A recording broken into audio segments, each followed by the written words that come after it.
C'est à propos des médias, enfin des réseaux sociaux, etc. On dit, et c'est vrai qu'ils utilisent nos données à des fins, on ne connaît pas exactement les tenants et les aboutissants, mais en réalité, j'imagine qu'on peut se passer de les utiliser, mais on peut aussi les utiliser, c'est-à-dire les détourner. C'est-à-dire, par exemple, leur fournir de fausses informations.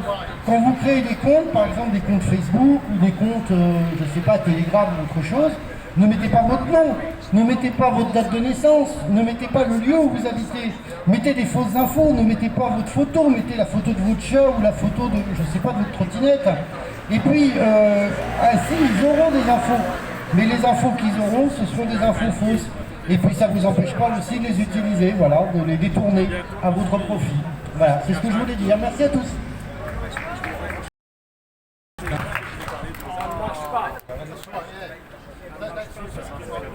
Un petit complément par rapport à ces GAFAM et la façon dont ils, finalement, ils nous observent. Enfin, en tout cas, ils suivent notre comportement. Même si on met un faux nom sur un compte donné, il y a toujours notre adresse IP qui est récupérée. Et donc, en fait, il y a un moyen de nous tracer.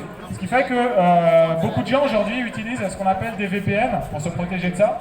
Mais finalement, mettre sa vie dans les mains d'un VPN, bah, c'est mettre finalement sa vie numérique dans les mains d'une entreprise. Donc, il existe de nombreux VPN qui sont gratuits, d'autres qui sont payants. En général, les VPN gratuits, bah, c'est vous le produit. C'est gratuit, c'est vous le produit, donc il faut faire attention. Ça fait bien de temps en temps pour voir une information qui est bloquée dans notre pays. Mais il ne faut pas non plus remettre vraiment toutes nos informations à ces acteurs-là. Faire attention. Et sinon, sur notre navigation générale, et je pense notamment à Google, aujourd'hui, c'est très difficile. Il y a très peu de sites internet qui n'utilisent pas Google en fait dans leur mécanique.